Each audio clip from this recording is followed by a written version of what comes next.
Well, good afternoon. Thank you for joining us on this sunny Thursday afternoon. Just to make sure that technology is working as it should, if some of you in our virtual world could raise your hand just to let us know that you can hear us and see the screen share. All right, thank you. A few hands coming up, appreciate it. We are very pleased to have both John Harden and Dave Kaiser with us this afternoon to talk about the newly funded One North Carolina Small Business Program for this fiscal year. We've been terrific partners with the Board of Science, Technology, and Innovation for 2 decades now almost. And we are extremely pleased that the state legislature has funded this program this year. And, you know, I'll be first to say thanks to John and Dave's leadership to actually help make that happen. That's a remarkable feat. And certainly this program is of great value to early stage companies in terms of providing some important gap funding. So without further ado, I will turn it over to John and Dave. All right, thanks, John. And you can hear me okay? Perfect. Okay, well, thanks a lot for inviting us. We have about an hour, right, for both the presentation and Q&A, correct? That's right. And okay. By the way, in terms of Q&A, for the audience members, there is a question field on the toolbar on the right-hand side of your screen. So feel free to type your questions in as we come close to the end of the session. And then John, Dave, if you can't see them, you should be able to see them, but if you can't, I'll be happy to read those questions. All right, thanks, John. So I'm not sure the level of familiarity people have with the 1NC Small Business Program. So we are going to take a few minutes to give a little background information about the program, as well as to tell you about some recent statutory changes. And then we will jump into the real details of the current solicitation, because I imagine that's what most people want to know, is whether they're eligible and how they might apply, and if they do apply, when they might receive funding.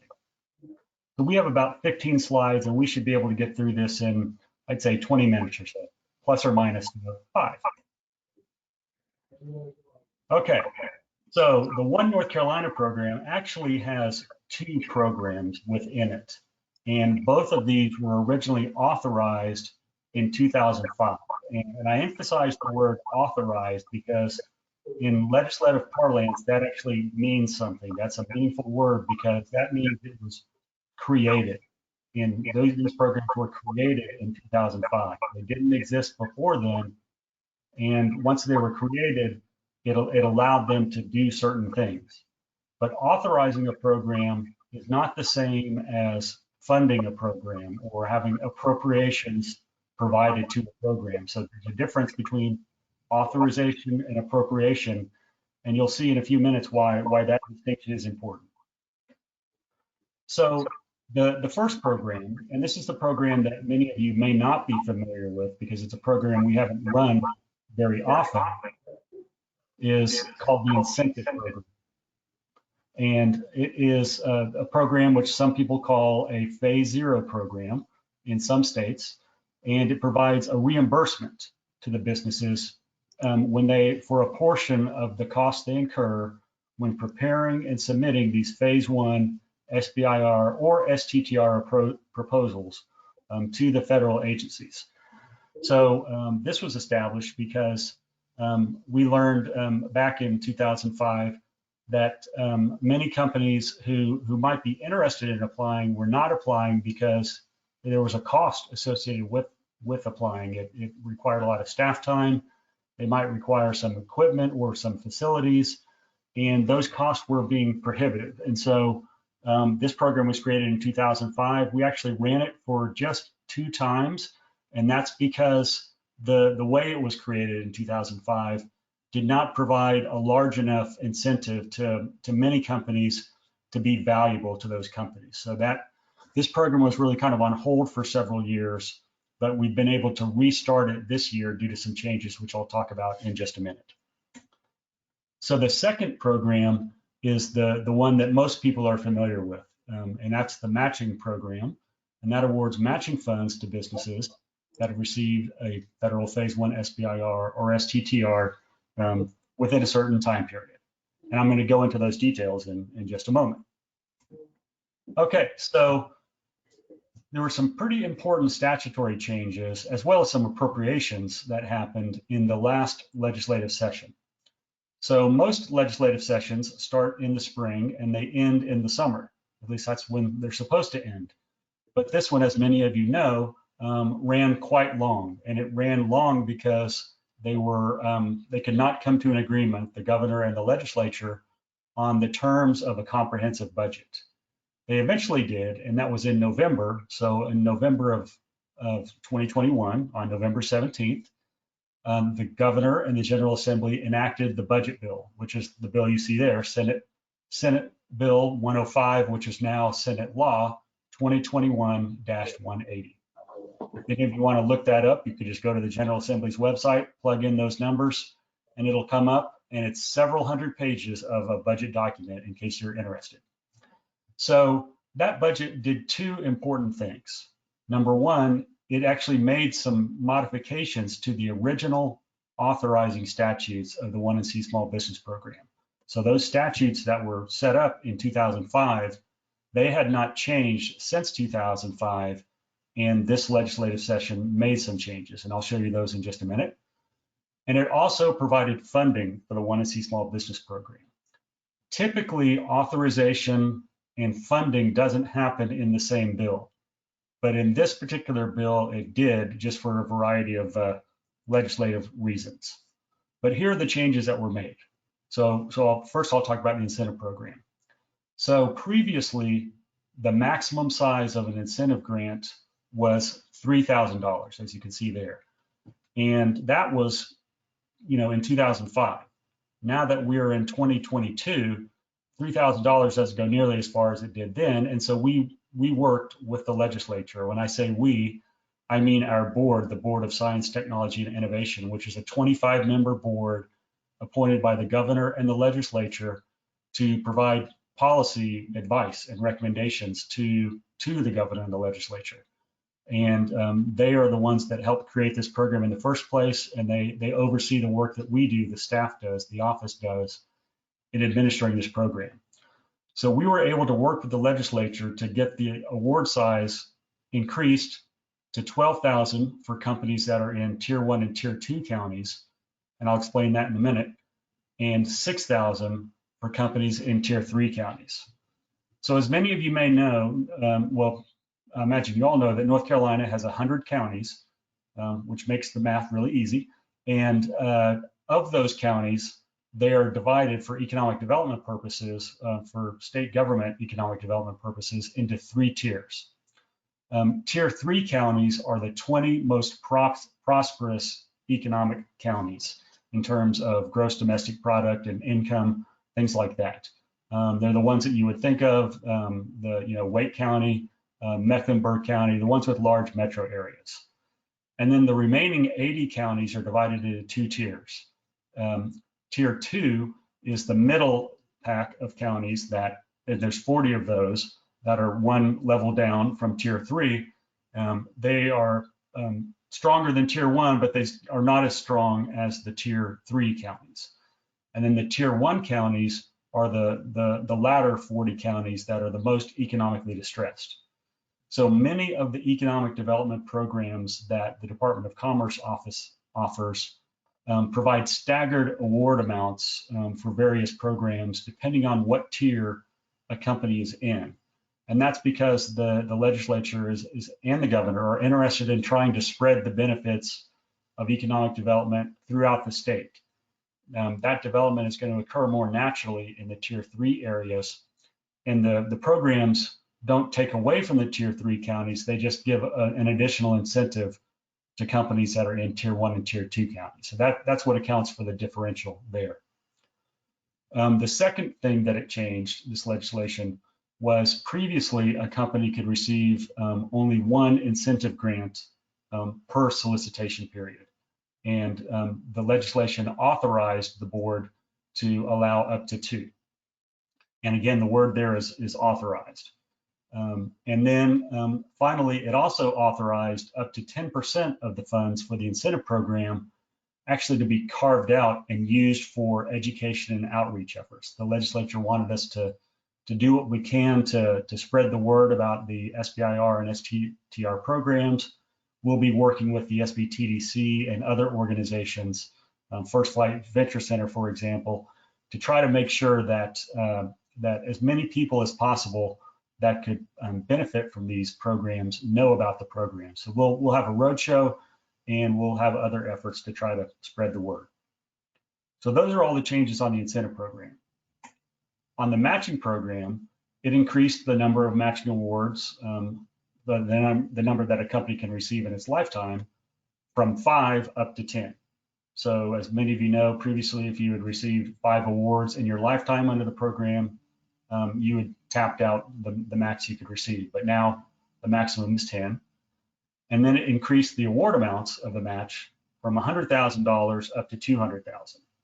And again, all of these are what's allowable to be done.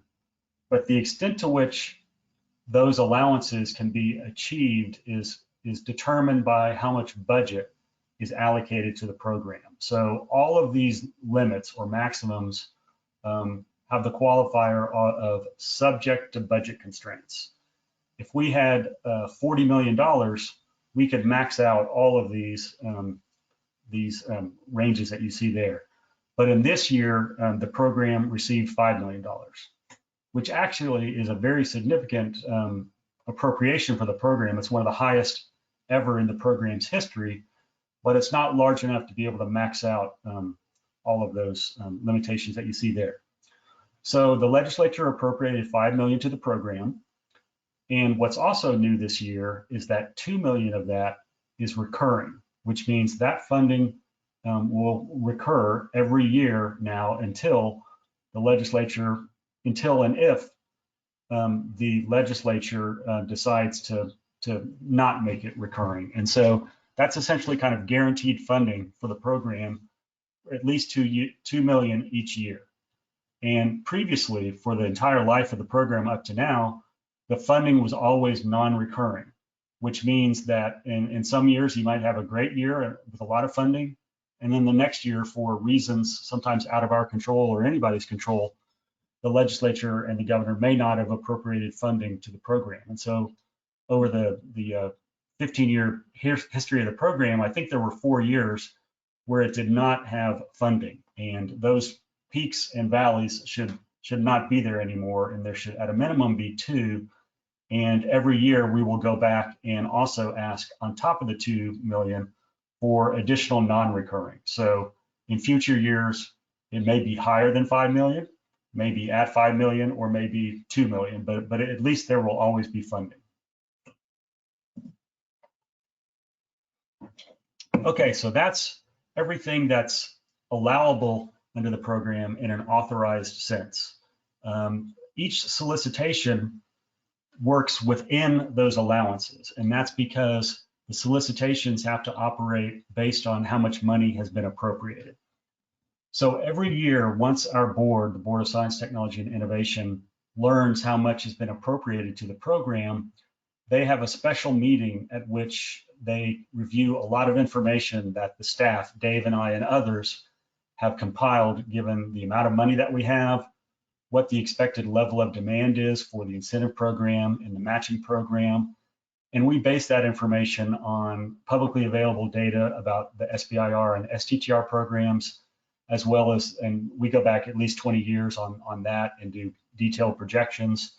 We also base it on the history of the program. We try to make recommendations that are consistent with the way the program's been run in the past, unless there's some strong reason to depart from that precedent. And generally the situation is that there is not enough money to fund all eligible applicants at the full amount. And when that's the case, the board makes decisions on how to allocate that funding in a way that it thinks is best given the purpose of the program and the desires of the legislature, as well as the governor, and the needs of the companies. So this table will outline the decisions that were made for this year. And these are the terms or the parameters that govern the solicitations for this year. So first, they had to decide how much to allocate to the incentive program and to the matching program. So they chose to allocate $1 million to the incentive program, and of that $1 million, up to 10% of that can be used for education and outreach. So we will be using some of that for education and outreach in the coming months. For the matching program, they allocated $4 million. And what's interesting to note here is that at the end of the solicitation period, if we wind up with a situation where one of these programs is oversubscribed or undersubscribed, the board has the ability to reallocate funding across those two programs if needed and if beneficial for the program. So the projections that we have think that things will line up pretty well by the end of the fiscal year or the solicitation period. But if they don't, if there's an excess demand for more matching program money and the incentive program is underutilized, the board could reallocate some funding to the matching program. And if that's done, that would be announced publicly and we would make that known to all eligible applicants. The second thing they decided is, do they want to impose any sort of cap on the amount of the awards? As you know, the incentive program, it's $12,000 for tier 1 and tier 2 companies and $6,000 for companies in tier 3 counties. And they said no need to put any sort of cap on that. But on the matching program, there's just not enough money to fund all the eligible applicants. Our estimates are that there'll be approximately 139 awards, phase 1 awards in North Carolina this year, and that'll be across, I think, 87 different companies. And so if everyone were to get an equal amount, the amounts would be so small, or if you were to pro-rata it out across all those, it'd be so small that it likely wouldn't be useful to a lot of companies. So what the board chose to do was to say that everyone is eligible for 50% of their phase 1 award up to a maximum of $75,000. And you'll see in a minute what that means in terms of the number of awards and the average size of the award. Because there's funding limitations, the board said that there was not really the ability to offer the multiple grants, incentive grants to companies this year. So they're limiting it to 1 per company. They're also limiting it to 1 per company for the matching program. If you are a company that is in a tier 1 or tier 2 county, you are automatically eligible to apply. But if you're a company that's in a tier 3 county, then the board chose to limit the eligible applicants to those that have received 1 matching grant in the past or have received no matching grants. So if you're a company that's received 2, 3, 4, or 5 matching grants in the past, under this current solicitation, you wouldn't be eligible, but that was based on a calculation that the board made depending on how much money there was available. Ultimately, by our calculations, I think 71% of all the eligible companies would be eligible under these parameters, and the vast majority of the companies, 82% or 83%, will still be from tier 3 counties. That's where the demand is, even if preferential treatment is given to those companies that are in tier 1 and tier 2. We can max out the tier 1 and tier 2 and still have 83% of the funding going to companies in tier 3. So as I just said, those are the award sizes. That's also the award size that I just said. On average, what this means is that the average award size across all the awards that we give would probably be around $68,000. Some awards will be, as small as maybe $25,000. If a company has a $50,000 phase 1 award, or it could be as high as $75,000. And the most common award will probably be around $75,000, with the average being around $68,000. Based on those parameters, we expect to award somewhere between 75 and 150 incentive program awards, and we expect to award somewhere around 58 matching grant awards. Could be a little higher, could be a little lower, but those are the expectations. Now, if you put that in the context of what we've done historically, there are several merits to these parameters. Number one, to the extent that we were able to, subject to the budget constraints, we incorporated the new authorizations that were granted under the statutory changes. Second, these projections would actually fund the largest number of businesses in the program's history and at larger than average levels. And so we can't go up to the full 200,000 yet, but still we will be, the average award size will be larger than the historical average, and the number of awards will also be much larger. So we're headed in the right direction. And ultimately what we need to do, and what the board will keep working on doing, is educating and working with the legislature to make sure that they understand the importance of funding for companies like yours. If we can get more funding for this program, we will be able to go higher in the award numbers and the award amounts. And we think that the legislature will be willing to do that, but they need to be, fully appreciative of the benefits of this program. And in their defense, they are making policy on, thousands of issues every year. And they're not fully aware always of the benefits of this program. So it's incumbent upon us, as well as on you all, and we'll enlist your support too, to make it known to them the importance of this program. So this will also enable the grants to be a meaningful size to the businesses, and hopefully relatively proportional to their phase one award size. So if you get a really big phase one award, you'll get the full amount, but a smaller phase one award, you'll get a smaller match to make it a little more proportional with your phase one. And it will also prioritize businesses in tier 1 and tier 2 counties, but not exclusively. The majority will be in tier 3 counties. And to companies, there's actually a literature now, an academic literature on matching grant programs of this type. And that literature has found that all else equal, matching grants of this type have more of a higher marginal value to companies that are newer or younger or smaller and less familiar with the SBIR and STTR programs because they don't have the resources that larger companies do, or they may just not have the experience. And so the board's preference, at least under the current solicitation, is to give a preference to those who have not benefited multiple times from the program. So I'll go through a couple of basic eligibility conditions, and then I'll turn it over to Dave.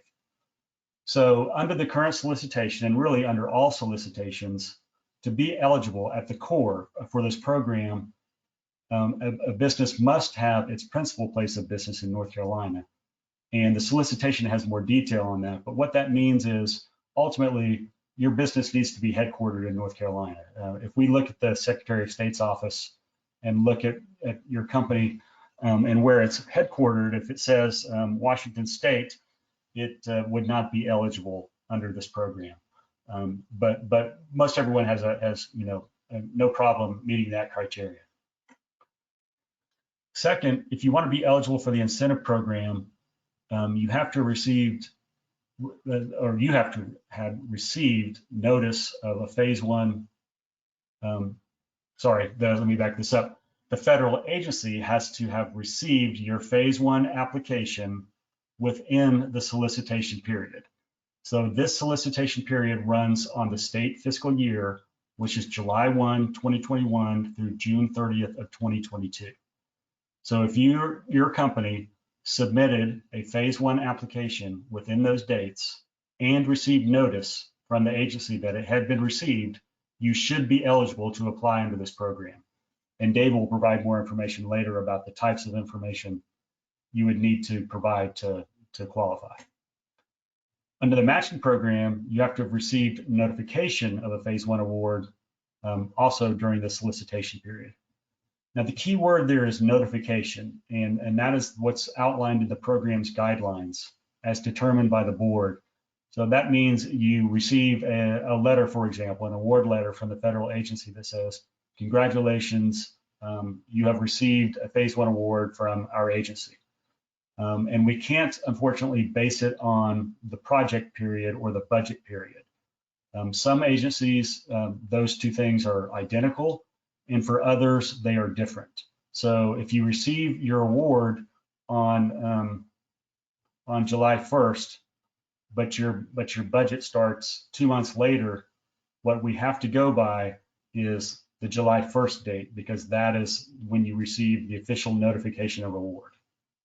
If you are interested in applying and for some reason it's unclear to you whether you would be eligible under the principal place of business criterion or the date of notification or receipt, just contact us. We're easy to reach. Our contact information is on our website, and we'd be happy to talk through this with you. Some of the times things are not entirely clear, and it just takes a discussion to try to work out the details. Some of you have noticed that one thing that's different this year with the program also, and this is due to a legislative change, is that there is a statement that says in the solicitation and on the website, the grant to a business partnered with a public institution of higher education does not count toward the maximum grant limitation. And that is correct. That is correct in the authorized sense, meaning that allows the board to waive those maximums when able.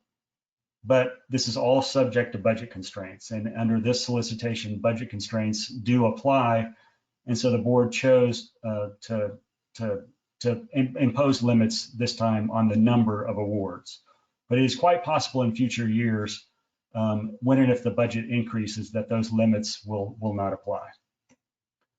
And then finally, another limitation is that, as I noted before, businesses are eligible to receive one incentive grant and one matching grant under the current solicitation. And it is also the case, we get this question sometimes, are fast track applications eligible to be matched? And the short answer is yes, but it depends on the appropriate documentation. 9 times out of 10, they can be matched, but we just have to make sure that the documentation is appropriate to meet auditing standards. And if you have questions about that, just let us know and we're happy to address those. And that's it for me. I'm going to turn it over to Dave. All right, good afternoon, everyone. Like John said, my name is Dave Kaiser, the Deputy Director for the Office of Science, Technology, and Innovation at the Department of Commerce. And John Harden has given you a great overview of the solicitations for the way they stand this current year. I'm here to tell you today a little bit about how to apply. And so a lot of the questions that I get deal with, relative, to the application. How does it work? Well, what kind of information do I need? Hopefully I will answer a lot of the questions you may have or will have in the future. And so to apply, the first thing you have to do is get to the program's webpage. There's a link to it on the upper right-hand corner of your screen. You can Google 1NC Small Business Program or SBIR, STTR, Incentive Program or Match Program. It's the first thing that pops up on Google. So very easy to get to. This is a snapshot of the webpage. You will see there's these little plus signs. Those are drop-down accordions for where you can find more information. All of the information that John Harden just explained is under current solicitations and guidelines. The next drop-down is apply to programs, and there are 3 links there. There's one link for the incentive program. It doesn't matter whether you're applying for an SBIR or STTR phase 1, it's all the same link. There are 2 links for the matching program. There is an SBIR phase 1 link and an STTR phase 1 link. Make sure you get them straight. Otherwise, we can't take your application and you'll just need to restart it. So let's say, for the purposes of illustration, you are applying for an incentive grant. You would go to Apply Programs, click on the incentive program link, and that would take you to this page. There are, right across the top, there is 1, 2, 3, 4, 5, 6, 7 columns. You'll see welcome page, contact info, company info, and so forth. The first 5 columns are relatively straightforward. The welcome page gives you instructions. The contact information tells us how we can get a hold of you. The company info is info about, just like it says, about your company. Project info is about your project. Disclosure of any consultants you would have used in your application process. And then we get to certified expenses. And this is really the meat and potatoes of your application. And so once you get to this page, there'll be a long list of instructions that you see in front of you, and there'll be a table at the bottom that you will use to put together the costs you would like reimbursed for your incentive program application. Now, for this table, we have included 7 different expense categories, and those are listed right there: proposal prep costs, salaries, supplies, database search fees, and so forth, that you will use to categorize your expenses and help make it easier for us when we start doing the due diligence on your grant. I will also note that there are some expenses that are just plain not reimbursable. That's new equipment purchases, travel, patent fees, and so forth. Those are not eligible at this point. All of the costs need to be associated with your application. In addition to putting together this budget, we'll also ask that you upload copies of receipts, information, and so forth that are applicable to those expenses.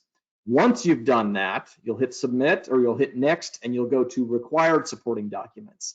And like John was telling you, as part of the due diligence process and ensuring that you are legitimately a company in North Carolina, there's a number of documents that we need to see on behalf of your company to help make your application complete. So in addition to being a North Carolina company, we want to see your grant application, we want to see your certificate of existence, and so forth. We ask that all of these documents be PDF files no larger than 10 megabytes. Typically, that's not a problem. Most of these files aren't very large, but you'll submit all of these on the website as well. When you're done with that, hit submit. We get an email notification saying your application has been submitted. You'll receive email confirmation stating your application has been submitted, and then we'll be in touch with you as soon as we've had a chance to review it. So that's an overview of how to apply for the incentive program, as well as the certified expenses and required docs we need for you to complete an application. Now, let's say you are applying for a matching program. You'll go through under Apply to Programs, click the relevant link, whether it's a Phase 1 SBIR or STTR that you've landed. You'll see all of the information you'll complete at the top of the screen for the matching program, just very much similar to the incentive program. All of it's pretty self-explanatory. And then on the last column, you'll get to required supporting documents once again. Virtually the exact same types of, well, not the exact same types, but the purpose of these documents is the exact same. It allows us and our legal team to do the due diligence that you have completed a Phase 1 applicant, that you have received a Phase 1 award from a federal agency. And for STTRs, there is one additional file for you. It's a detailed justification for your match amount request. That's right there at the bottom. Just make sure that you note that so that the organization that you're participating with on your STTR has that information, so we can document that as part of your application. Then, once you hit submit, we get information saying we've got some work to do on our end. And so begins our check for completeness and compliance. We send files to our legal team for their review as well. A common question we get is if information is missing or anything is wrong, what happens? Is my application thrown out? The answer is no. We will be in touch with you if there's an error in your application, and we'll ask you to resubmit it. So you don't have to worry about the pressure of having everything right. We ask that it is right. It will be right in order for it to be approved. But if anything happens, we will follow up with you and ask you to revise your application. Typically, it takes us about 2 weeks or so, and we as in John Harden and I and our team at the Department of Commerce to get everything reviewed, put together, and signed off with Commerce leadership. Because the program has started 7 months behind schedule at the start of the fiscal year, because it started late and there's been a number of companies that have won Phase 1 awards already. We've got a bit of a backlog in terms of applications that need reviewing. And so our 2-week time frame of getting it turned around has been extended. So thank you for your continued patience. Word is coming from us. Upon receipt of your application, with the incentive program, you're pretty much done. Your application is more or less your grant agreement. And so you're in good shape as soon as you submit it. Now, if you've got a matching program grant coming from us, we will be in touch with you and we will send a copy of your legal agreement to the Department of Commerce along with your award letter from us, for which you then have to have signed and returned back to us within about a 2-week period. Following return of your grant agreements, payment is typically made about 2 weeks following the grant, following your grant agreements. It's being a little delayed as well, so hang tight, it is coming. And then one last thing is that the incentive program receives 1 payment for its award, whereas the matching program receives 2 payments. Your grant agreement will go through the details of that, but suffice it to say, you'll receive 75% of your matching program award up front, and you'll have another remaining 25% that will be made to you later. And then the last thing I'd like to discuss with you today is everyone's favorite, is if you don't have enough reports to do already, that you have reports to do for the state as well. So with the incentive program, you'll have a final report that's due within 30 days of notification of your award, either your award acceptance or your award denial. The matching program, you've got a few more. So we'll actually set up a time frame for you to complete your reports, and every 6 months while your phase 1 federal award is active, we want to know a status as to where things stand with your company, your technology, and your project overall. Once you've hit that, you'll have a final report that'll need to be completed as well, and it's at this point you'll get your remaining 25% of your payment. And then for matching program applicants, everyone has to do a state grant compliance report. This just helps to ensure that the money you have received was spent virtually as you stated. And that's all I have at this point. So I think John and I will open it up for any questions that the panel or that the folks have today.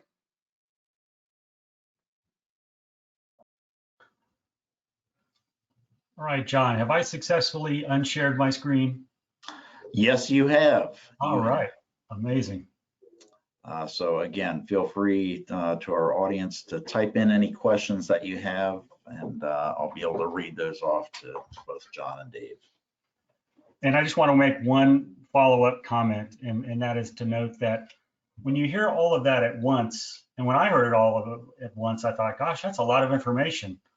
But it's actually not very burdensome to apply to these grant programs, much less burdensome than to apply for the phase 1 grants.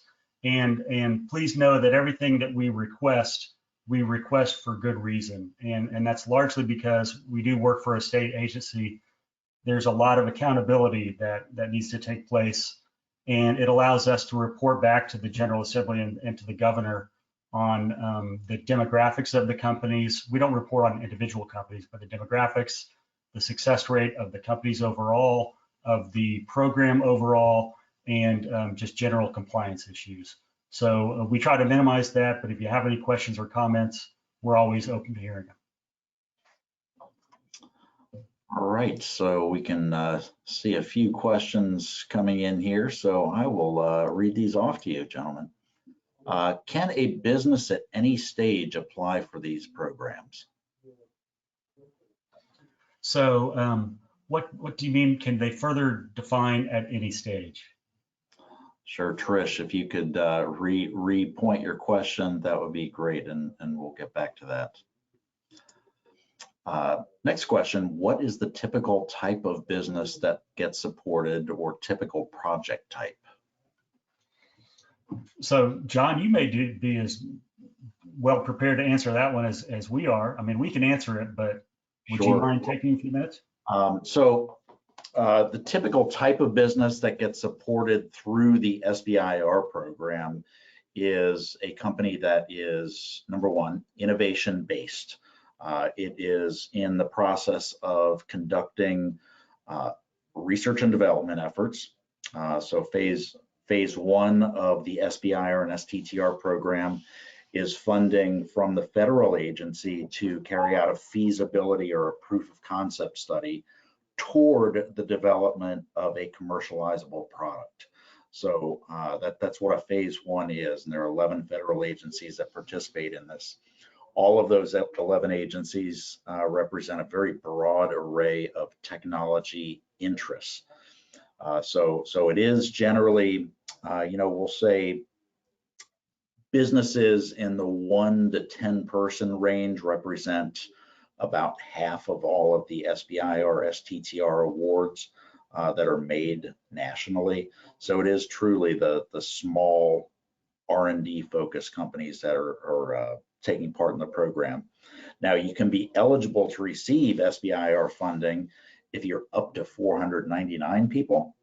However, that if you're at that stage, you're probably beyond needing SBIR, STTR funding. So, long story short, small, innovative R&D focused company with the intention of commercializing that technology.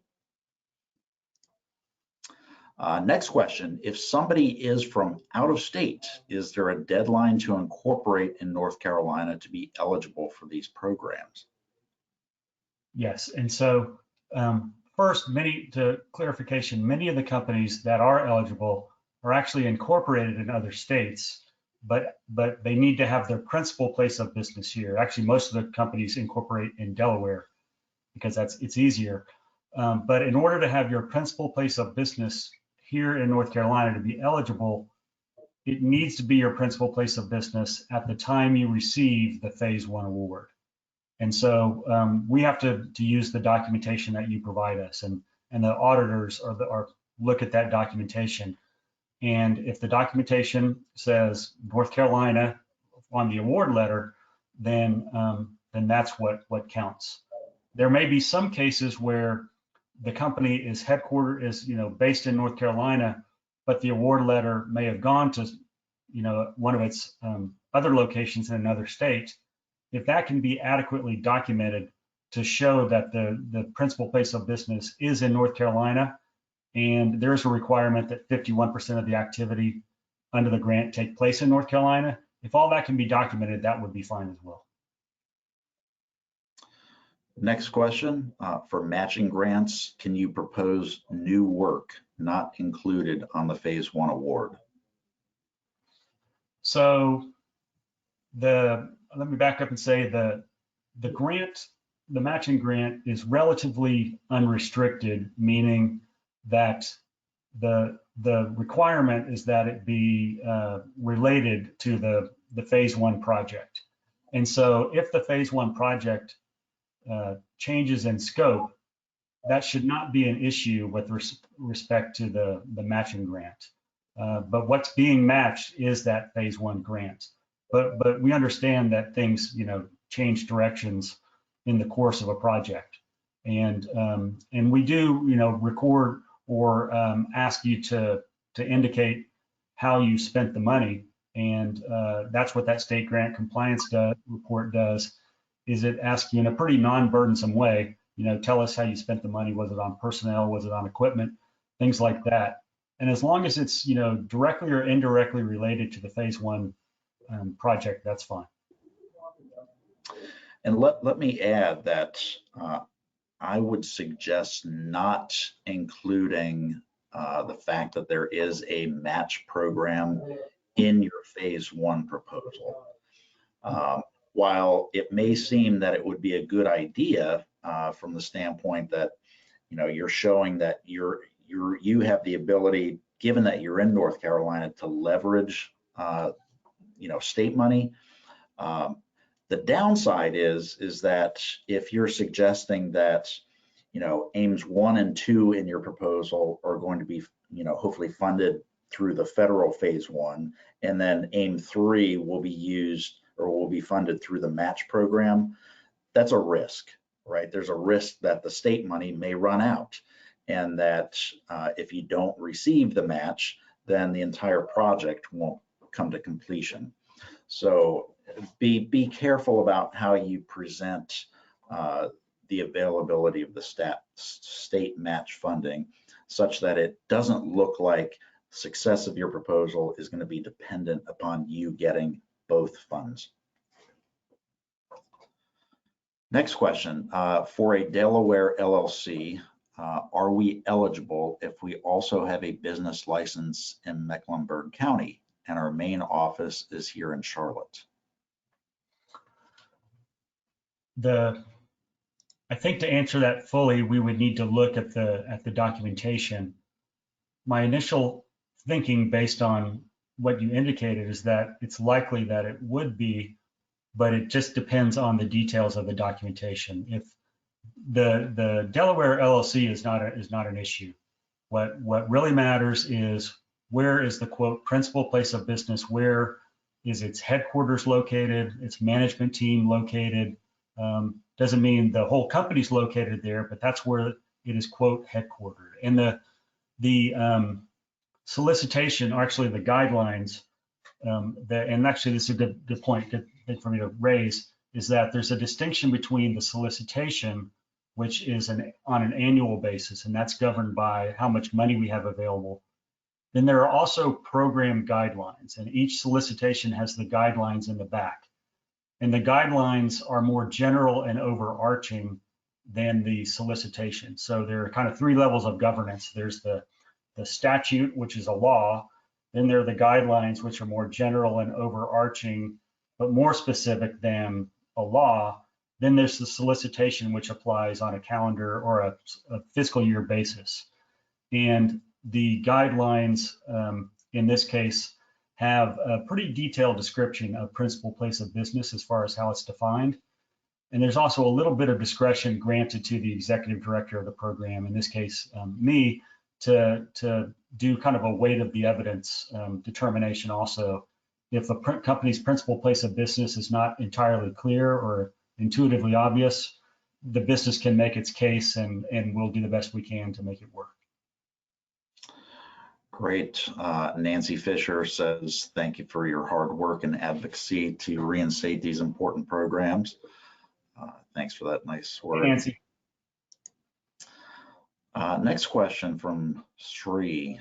You mentioned tier 1, 2, and 3 counties. Where can we find our tier information? Dave, you take that one. All right, we've got a couple of different ways you can find it. So one, you can Google search it. It'll take you to a commerce page. Number two, under the apply to programs accordion link, we've got a link there to that web page at the Department of Commerce where you can find it. And then number three, within the applications themselves, we have a link also for the same web page in a couple different places in the applications. So you should hopefully be able to find it more than once, but it's on the Department of Commerce website.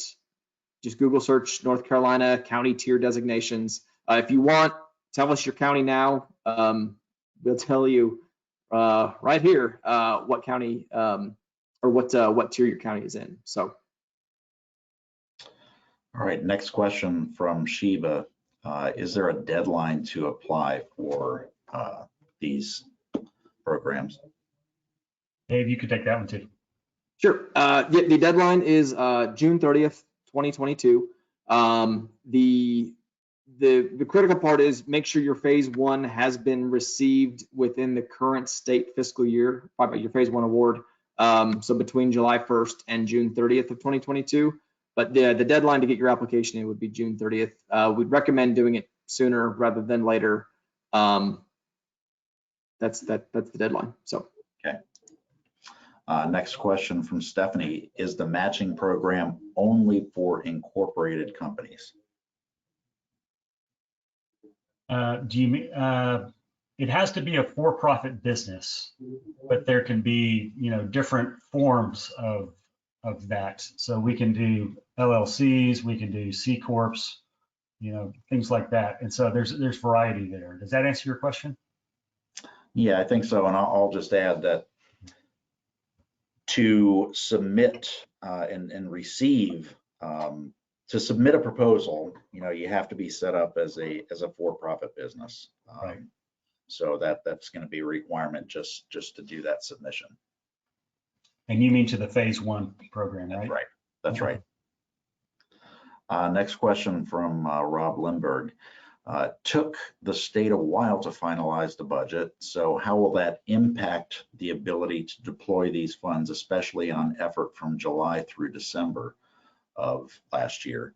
Will the office be allowed to carry forward unallocated funds in the next fiscal year? So I read that question ahead of time, Rob, so we knew that was coming. And we've decided to enlist your support to help us do that. So that's a joke. So actually, we are allowed to carry forward the funding, but we think it's very unlikely that we will need to carry it forward because we are going to work really hard to get all the funding out the door. And it is clearly possible to do that. And we just need to devote the time and effort to do that. And we're committed to doing that.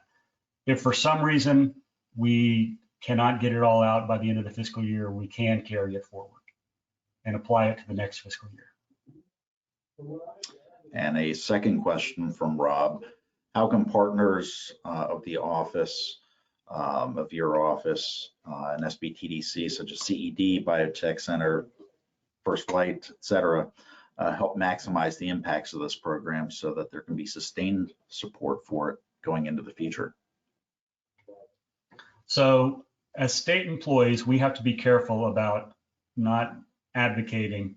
Our board, for example, they are allowed to advocate for the program, and you all, companies as well as those partner organizations, are allowed to advocate. But what I can say, speaking as a political scientist, because I'm trained as a political scientist, is that legislators need to have, number one, awareness in order to be able to act, and two, they not just awareness, but a real appreciation of it. And so that comes best through companies advocating, such as reaching out to their local legislators and saying, I wanted to let you know that I received this award under the 1NC Small Business Program. Thank you for your support for providing the program. By the way, my company does this, and the funding was beneficial for these reasons. So the companies should feel free to write their legislators and say that. And actually, the legislators appreciate that. Two, within the legislature, certain legislators are more important than others when it comes to the budget. And the ones that are most important for determining the budget for this program are the ones that are on the Appropriations Committee in both the House and the Senate. And that's a big committee. And so you may not want to contact each one of those members, but the Appropriations Committee, and then within the Appropriations Committee, there is a subcommittee called Agriculture, Natural and Economic Resources.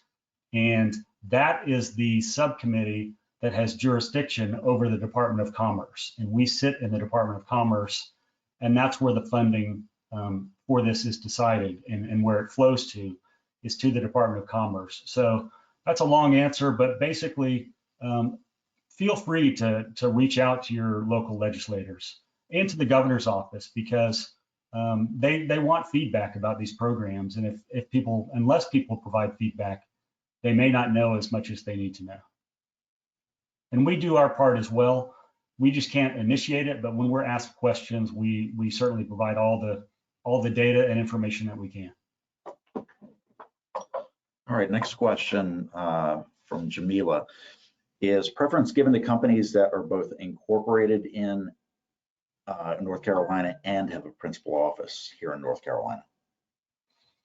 No. No distinction is made on that front.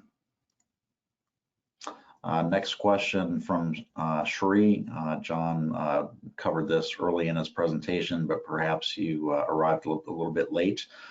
Is matching grant total budget for this fiscal year $4 million, and is the budget first come, first serve?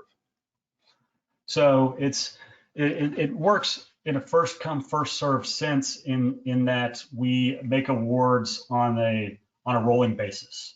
And so the earlier you can apply, the better for you and for the program. However, it's important to know that when we set that, the limit at 4 million, and projected that we'd be able to fund 58, that's based on a detailed set of projections on what the expected level of demand is. So we expect that we will be able to fund all of the companies that meet those eligibility requirements through the end of the fiscal year, but hopefully run out of money right at the end of the fiscal year. So it's based on detailed calculations.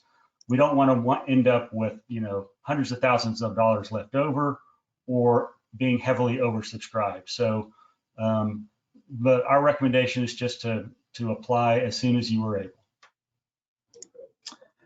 And our final question from Kashif: if you're rejected for a phase 2 SBIR or STTR, is there a time limit to reapply for state matching funds again? So this program is a phase 1 matching program. So it cannot match phase 2, but I may misunderstand the question. There is a phase 2 kind of element to this, in that in order to be eligible for the second stage of the matching payment, you have to apply for a phase 2, but you don't have to win that phase 2. And so, so in the vast majority of cases, 80% of the companies do go on to apply for a phase 2. That's a rough estimate, and do get that second disbursement under the match program. Occasionally, companies either are not eligible to apply for a phase 2, or the agency doesn't offer a phase 2. And in that case, that second disbursement is simply not made to the company. And that money is returned to the larger budget for the program overall and used for future grants. Well, we are perfectly on time. It's 2:58, and that was the last question that I see. So very much appreciate both of your time this afternoon. Great job again getting this program reinstated, well-funded. Appreciate it again. And again, any attendees, if you have any questions, feel free to reach out to us at the SBTDC or both Dave and John. We all play on the same team, and if we don't know the answer, we'll find it for you. Yep. Thanks, everyone. Thank you. Have a great afternoon. All right. All right. Bye. Bye-bye.